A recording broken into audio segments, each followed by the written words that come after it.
Hey, Stuart, good morning. Hey, how are you? Yeah, super good. How was your day? I think it's nighttime there. Oh, it's It good so far. I it just got is. up. Yeah. Well, I took my little that fancy little 13 hand black and white mule out this morning for our first ride, and she did great. That was really nice. Wow.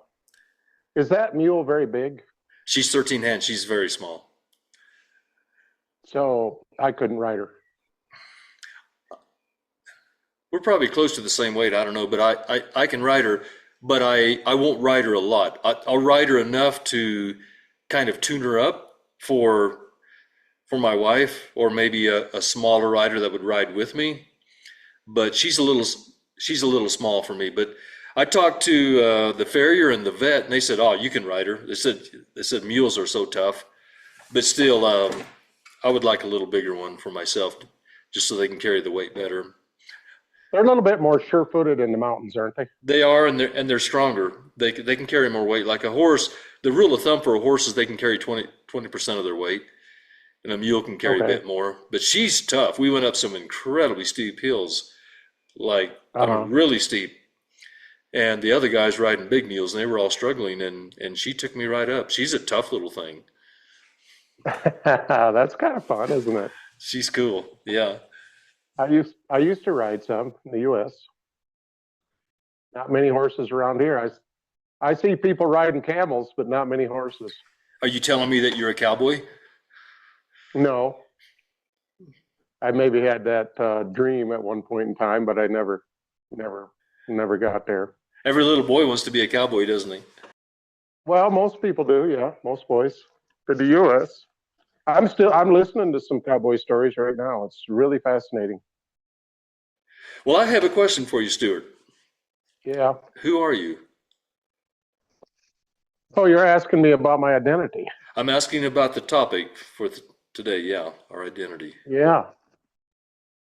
Scott, that's a very important question. I think some people may never figure out who they are or why they're here.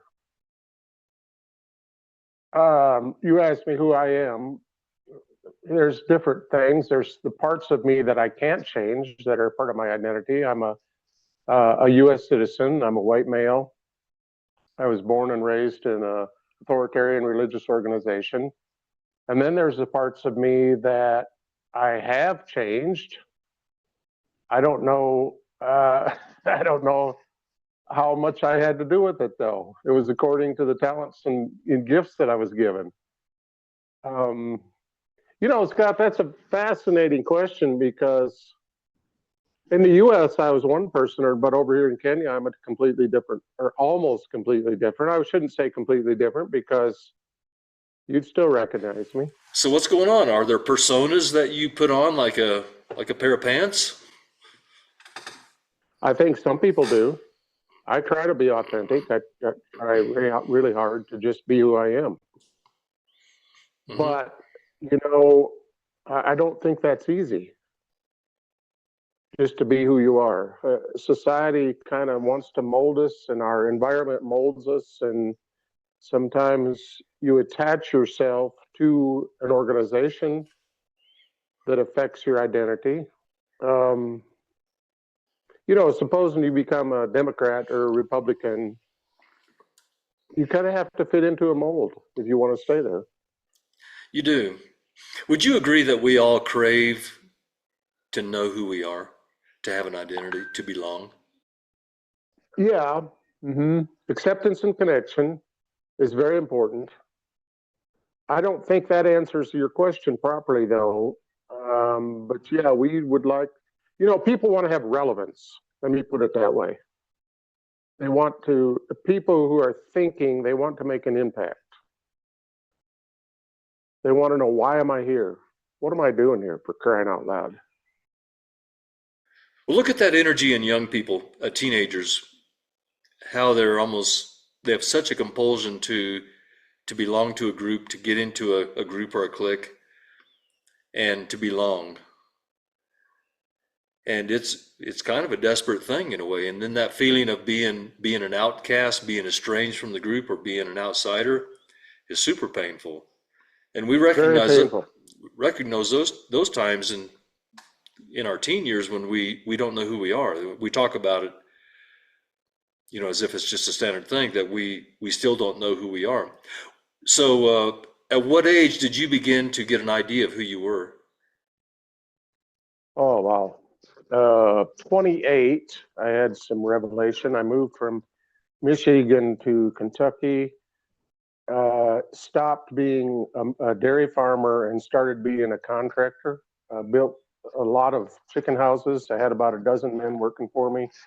Became a leader in the church that I was in at that time. Um, that was a revolutionary moment, 28 to 31. But was that who you were, or was it what you were doing? Well, that's a good question. I think Eric Erickson does a study on your identity versus your role. I think at that point in time, it was the role I was playing. I don't think it was truly who I was. I probably didn't, but Scott, everything you do in life is kind of a training. I mean, you want to be relevant at 28 or 38 or 48, but you might still be in training. Oh, yeah, from 8 months to 88 years old, you're in training, really. Yeah.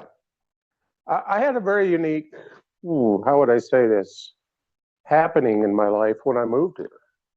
It, my identity changed.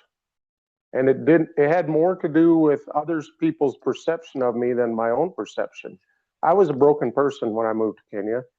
I would have identified in the US as a husband, father, businessman, hunter. Loved to hunt. I didn't kill things, but I just went out in the mountains and did a lot of scouting. We saw a silver elk one time, Scott. I don't know if I've ever sent you pictures of it, but we crawled around through the bushes, and it was the leader of a group of elk. And I think it had pigmentation of an albino, but it still had some brown on it, some brown head, some brown legs, and it was very unique. You couldn't find one. I got some really good pictures of it. Okay, so I identified as a hunter. I probably wasn't really a hunter, but then when I moved to Kenya, they started using me to speak at prisons and other gatherings. And then one day I heard him, I was sitting in the front seat. I heard him talking in the back, blah, blah, blah, foreign language. And they said, well, we're giving you a new name. I said, okay, what's my name? And they said, Pastor Kaprop. I said, I don't even know what that means. Well, they said Kaprop means rain or blessing. I said, well, why do you call me that? And they said, well, this is January, the dry season. Everywhere we go, when you speak, we get a drizzle of rain. I said, okay, that's kind of unique. But I just kind of rejected it.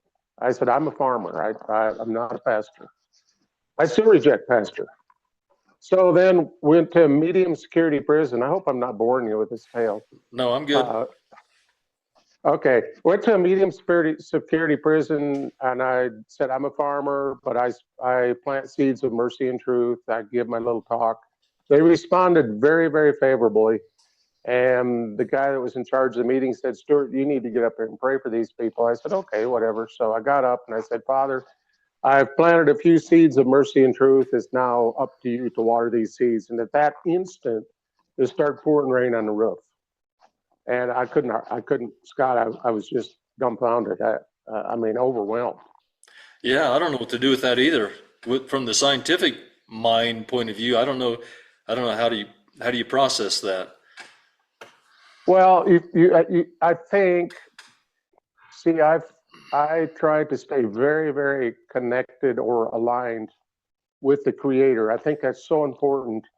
Your identity deals with a couple different things. It deals with who you are and what you're here for. What your identity is who you are, what you're here for is your purpose. And I think they're very intertwined. Hmm. So then I started to say, okay, God has shifted me into a different position. I think that can happen. Okay, but Scott, just like, okay, these people who maybe were born and raised in a abusive environment, is that their true identity? Or do they need to heal to become who they're supposed to be? I think you have to heal to be on the path to becoming whole, to begin to identify, to tease out of the confusion just what your identity is, it seems to me. But just thinking about this thing, the desire people have to belong to to a church, to a club, to associate themselves with a team, Denver Broncos, Kansas City Chiefs, for example, and they take it so serious it's just astonishing. And you wonder if that isn't a way of them, kind of by proxy, acquiring identity, something that tells them who they are and what they belong to. Because otherwise, why would they care so much if the Denver Broncos win? If you think about I live in Colorado, but the Denver Broncos, there's not one person on that team could care less about me. They don't care about me at all. So why would I attach myself so closely to the idea of them winning? Why would I care? There's got to be identity phenomenon going on there. And then you think about people in churches, and in the more authoritarian churches, it gets much worse. So actually, the tuition you pay to get into these authoritarian groups is you actually, and they'll use religious language, you actually have to put nail self, SELF, to the cross. That guy needs to die. And they give you a new identity, and that's the identity of the collective. And now you know who you are. And what you encounter is when you begin to debate with them or get into a conflict with them about their theology or doctrines or the behavior or whatever, they cling to that. It's like a cockabur in the wool. You can't dislodge it, because to dislodge even a doctrine or some aspect of their behavior would be the same as separating them from their identity, from that institution that tells them who they are. That's an existential crisis. But do they really have a voice, or do they have the voice of the organization? It's the collective. They have the identity of the collective. It's like you walk in at the door, they stop you, you hand over your self, whatever self you have developed up to that point, your individuation, you hand that over. It's a religious ceremony. And just to speak metaphorically, you nail self to the cross, so to speak, using religious language. So there's no longer an individual, and they hand you a suit of clothes of the collective, and now you're part of the group, and now you have the herd think. You're part of the herd. You think with the herd. You know, Scott, it just came to me. They teach that even in the communion. They say you have to be crushed like a kernel of wheat. No individuality. The grape has to be squeezed, and so it's just juice coming, the juice of the collective. No individual kernels of grain. It's flour. It's the collective. And the same way with the grapes. The grapes are crushed and they become the wine. So wow, the question that stops you in your tracks, that's presented as a good thing. That's presented as a virtue.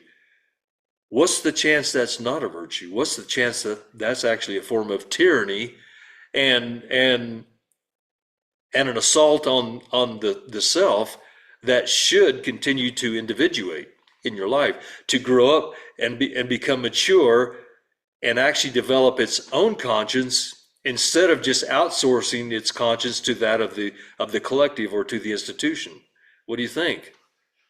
Well, Scott, that is when the external voice has more influence over you than the internal voice. And we promote the voice of God from within, that we believe that God has spoken to everybody.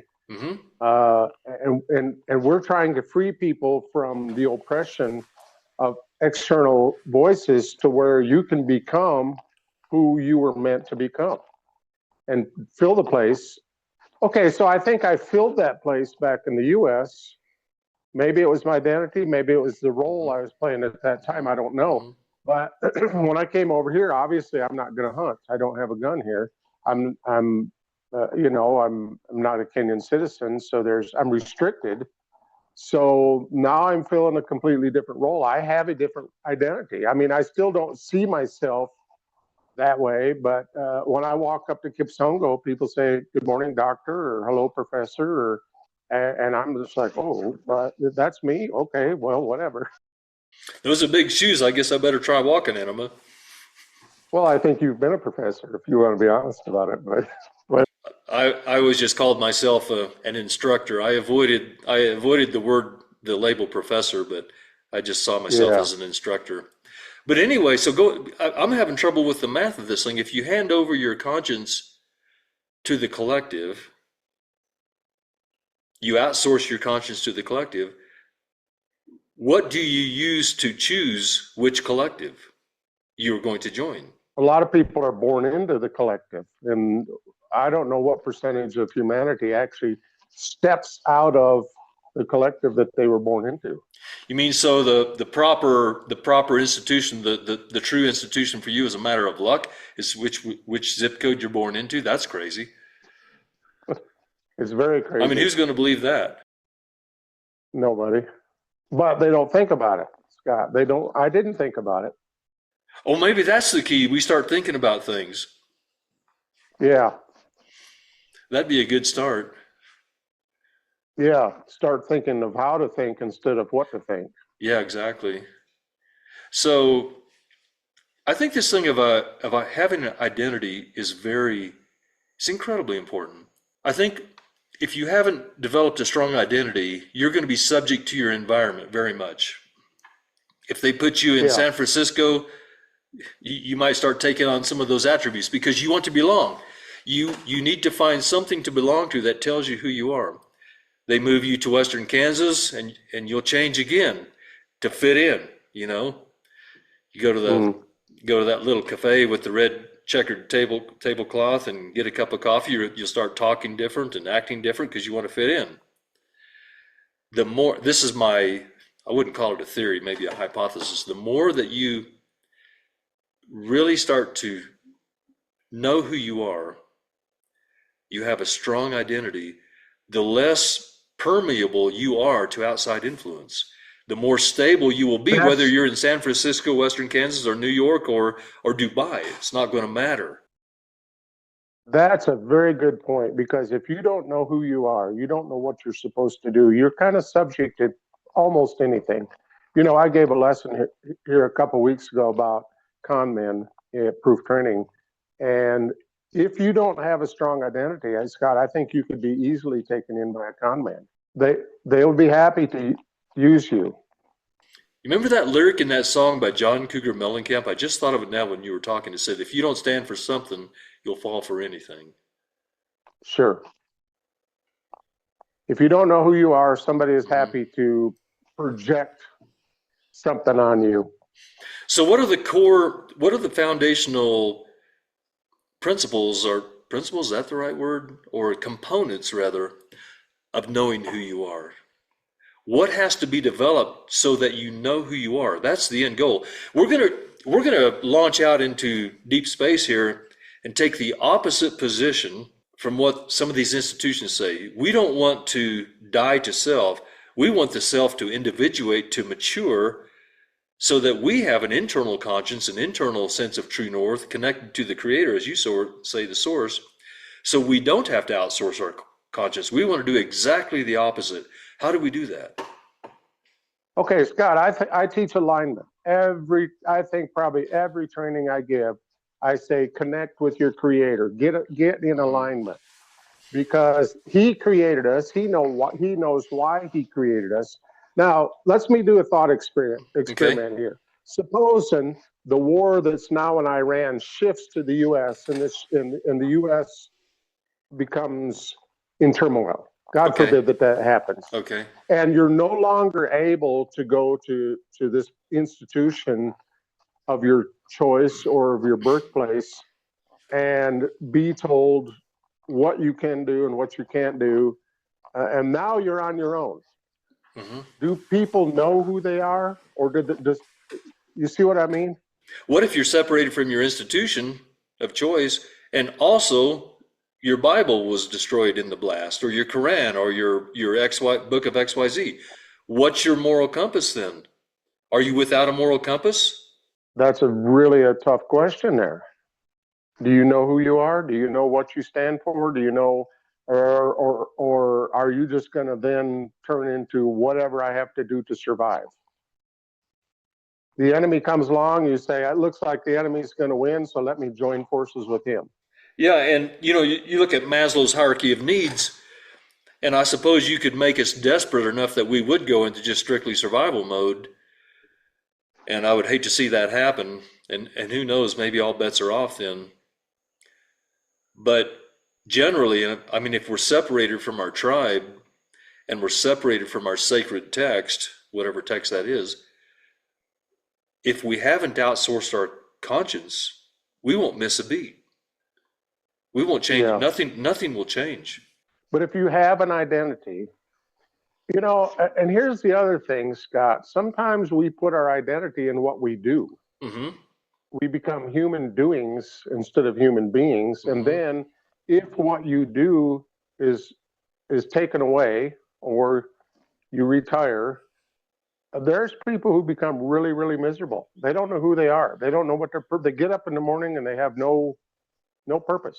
I worked a few years at Sandia National Laboratories in Albuquerque on Kirtland Air Force Base, and that was a big deal. We gave them 2 years. If they worked till 65 and retired, we looked for their name in the obituary at 67. It was that. Are you kidding? It was that distinct. 2 years and they were gone. Yeah, 40 years with the mama company. That was their identity. It was their life. It was their all in all, their end all be all. And when they went home, and if they hit the rocking chair, that was it. 2 years, start the stopwatch, 2 years and they were gone. Wow. But it doesn't have to be that way. I have a friend in the U.S. who was the president of a big company, and I think he faltered a little bit when he retired. He felt like, what's my place? They don't really want me there. The current president has a much different style. And now he's found another purpose, a new identity. And I think I think he's happy in his retirement. Oh, yeah. But if you don't find that, Scott, if you don't have that, you can't put your identity in what you do. No, because that can change. It has to be much more than that. I've speculated, and you can critique this, but and this is not the summation of all things, but it would be three of the large components in my view. Is that first, to really know who we are, we have to find some healing from our past trauma and baggage. And I know I have a lot of that from my past, and I'll probably never completely heal. I don't know how to completely heal. I'm not smart enough to know how to totally work through it. So I just kind of have some scar tissue, and you brush that off to the side and just kind of ignore it and keep on trucking, as they say. And I'm actually in a way okay with that, because I almost, I don't know how this sounds, but I almost have more important things to do than to go after those last elements of unhealed things and try to deal with that. I'd rather just work on something else I can wrap my hands around. But anyway, so there's that, and then there's this thing of having a moral compass. And that's really where I'm coming from. To me, when I discovered natural law, I was no longer outsourcing my conscience to an institution, and I began to notice how strong my internal sense of self was. It's like I had a confidence I didn't know was possible, because in my mind, I had a sense of true north. I wasn't looking for anybody else or anything to tell me what was right and wrong. And that was an incredible experience for me, and very valuable. Very valuable. And because of that, now you have a voice.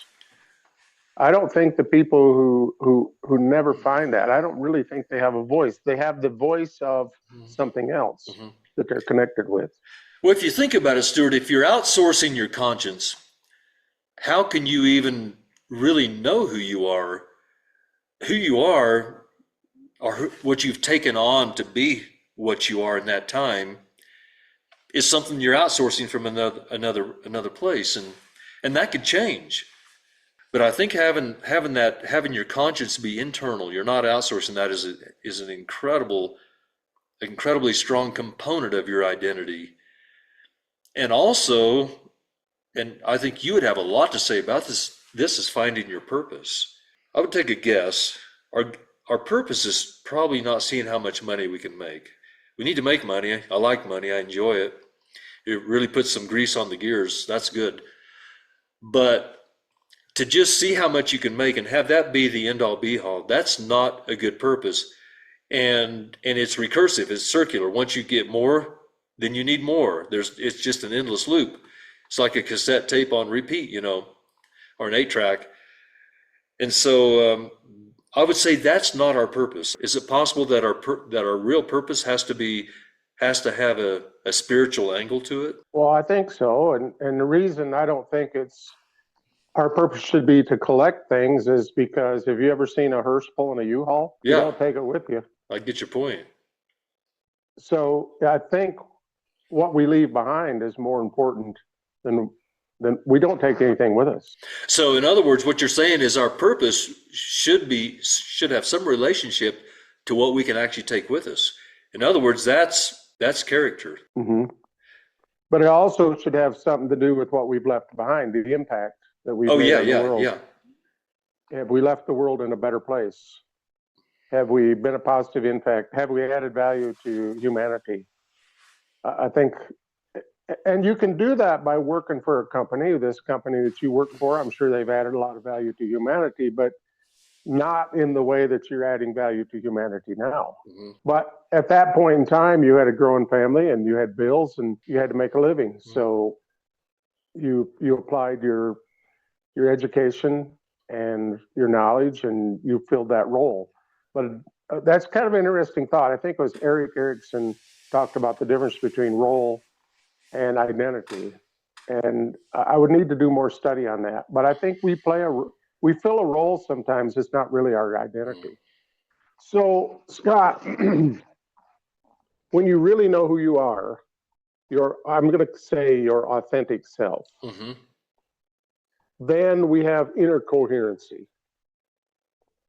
And when we have inner coherency, I think we can accomplish more than if you have a fragmented mind. The Bible said, what does it say? A double-minded man is unstable. So you want to do this, but you don't know if the group will allow you to do that. So I like that idea. I think when that thing starts getting lined up, David Hawkins always says you do less and accomplish more when you're aligned with God because he directs you. This idea of internal coherence is very, very powerful. And just as you were mentioning that, I was thinking about what are the things that could fracture or fragment that internal coherence. And one thing to come to my mind immediately is being dishonest, telling lies, putting on a fake persona so where people can't see your true self. Telling lies or living a lie. There's a lot of people who Yeah, live exactly. a lie. Good. That's a good distinction to make, living a lie. Okay, can you imagine over here, Scott? There's the reason I reject the name pastor is there's a lot of pastors put on these rose collars, and they present themselves as I'm a man of God. You can't speak against the man of God, but then on the side they're involved in corruption. That is not inner coherency, and it creates fear in them. What happens if people find out what I'm doing? It creates guilt, and that creates a lot of chaos, inner chaos, and I think their energy level goes down. I think that's exactly right. The more I think about it, I think this thing of internal coherence is being honest, not living a lie, not telling a lie, not being double-minded is a huge part of having a strong identity.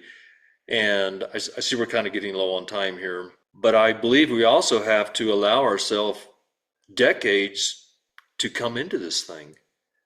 Oh yeah, yeah. A lot of you think about the idea of the hero's journey and or the monomyth or the monolithic myth that Joseph Campbell talked about. And you can be in training for decades, for a long time before you come into your purpose. And a lot of times, I suspect this, I wonder if people have experienced this. You suspect your mission, your purpose, you kind of see it, and you think maybe you're ready for it, but you're not. So you try to step into it, it doesn't happen. It doesn't work. You're not ready. And then you discover that it's a long time later that it begins to actually come together. I'll give you an example in my own life. I started writing a book on natural justice 15 years ago. Hmm. It wasn't ready. Yeah. I couldn't do it. It just wasn't mature enough. But it maybe wasn't wrong to start. No, it's all part of the process. But we have to Yeah. be patient with ourselves. We may be 50, 60, 70 years old before we really start getting into our purpose, where we're mature Yeah. enough that we can actually start doing something with it. And I think that's okay. Moses is 80. Yeah. Moses of the Bible was 80. He was I, 40 years in the palace, 40 years in the desert. And then he found his purpose to lead the children of Israel so would you have anything out of else to Egypt. recap with? Like we have this thing of internal coherence and not outsourcing our conscience to heal from our past trauma and to know to find our purpose. Did you have anything to add to that? Yeah, one more thing, let go. Let go of trying to control your life. Just like if I hang on to my identity, I can't transform into the next position. Oh yeah. If I say, well, this is who I am, and I know who I am, let that go and say, I'm aligning with God. If God wants to use me in a different position, I'm no longer the president of the company, but now it's okay because I have my identity and my alignment with God, and now God wants to use me somewhere else. I think there's a smoother transition. Yeah, it needs to be a little bit of fluid, not just made out of concrete. Okay, well, thanks. I like this discussion. Thank you, Stuart. Well, I don't feel like I'm an expert on it, but I enjoyed this discussion too. So, I'm not an expert either. So, all right, yeah. take care. Good talking to you. See you All later. right. Have a good night. Yep.